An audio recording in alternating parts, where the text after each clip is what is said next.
جو پچھلے دنوں مسائل چل رہے ہیں خادم حسین رضوی صاحب کے کہ خادم حسین رضوی صاحب نے ایک بیان دیا ہے جس میں اہل حدیث مسلک کی اذان ہو رہی تھی اور ان کے بارے میں غیر مناسب الفاظ استعمال کیے ہیں، تو میں اس بات کو ماننے کے لیے تیار نہیں ہوں کہ اتنے بڑے عالم دین ہونے کے باوجود وہ ایسے الفاظ کہیں گے۔ تو میرے خیال میں میرا غالب گمان یہی ہے کہ یہ دوسرے مسلک والوں کی ایک سازش ہے جنہوں نے آپ کی آواز اوپر پٹ کی ہوئی ہے۔ تو آپ جب دیکھیں گے، آپ کو میں ویڈیو دکھانے والا ہوں، جب آپ ویڈیو کو دیکھیں گے، جب وہ الفاظ خادم حسین رضوی کے کہہ رہے ہیں تب تو ان کا منہ ہی خاموش ہے۔ چلیے اور بھابیاں دی اذان ہے کیڑا دے اے تے سور چل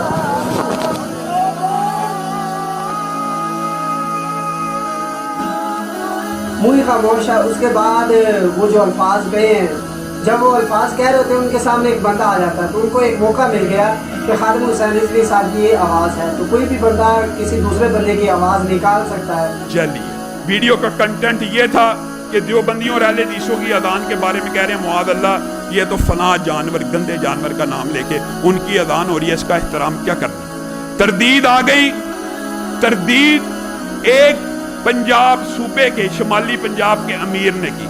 میں اپنی جماعت کی طرف سے یا جو جماعتوں کے لیڈر ہوتے ہیں وہ تو کسی جماعتی رہنما کی تردید کو قبول کر لیتے ہیں اور ہم نے کیا بھی۔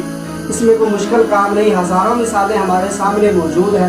ہمیں اتحاد کی ضرورت ہے۔ لوگ تو ہمیں چاہتے ہیں کہ اہل حدیث، سنی، بریلوی، دیوبندی علیحدہ علیحدہ ہو جائیں تاکہ ہم اپنا کام آسانی سے کر سکیں۔ جس طریقے سے پچھلے دنوں اہل تشیع علماء کرام نے صحابہ کرام کے بارے میں نامناسب الفاظ استعمال کیے تھے، تو ان کے مقابلے میں ان کے خلاف جب تینوں مسلکوں نے ایک بڑا مجمع کی طور پر ایک بڑا اجتماع اکٹھا کیا اور ان کے خلاف تقاریریں کی اور مطالبہ کیا کہ جو انہوں نے الفاظ استعمال کیے ہیں وہ واپس لیں یا ان کی سزا ملے، تو وہ ایسی سازشیں کر رہے ہیں، وہ نہیں چاہتے۔ فاروقی صاحب کا ایک تاریخی جملہ مجھے ابھی بھی یاد آتا ہے۔ وہ کیا فرماتے ہیں کہ ایک اہل تشیع مولوی نے کہا، کیا کہتا ہے کہ میں خلفائے راشدین کو نہیں مانتا، تو آپ نے کیا کہا، تو خلفائے راشدین کو نہیں مانتا تو کیا ہوا، میں تو تجھے مسلمان ہی نہیں مانتا۔ تو ہمیں اتحاد کی ضرورت ہے۔ جیسے ہی کوئی تصدیق کے ساتھ ہمیں بیان ملتا ہے آپ کو انشاءاللہ عز و جل دکھا دیا جائے گا۔ اگر آپ کو ویڈیو اچھی لگی ہے تو لائک، کمنٹ اور شیئر کرنا مت بھولیے گا۔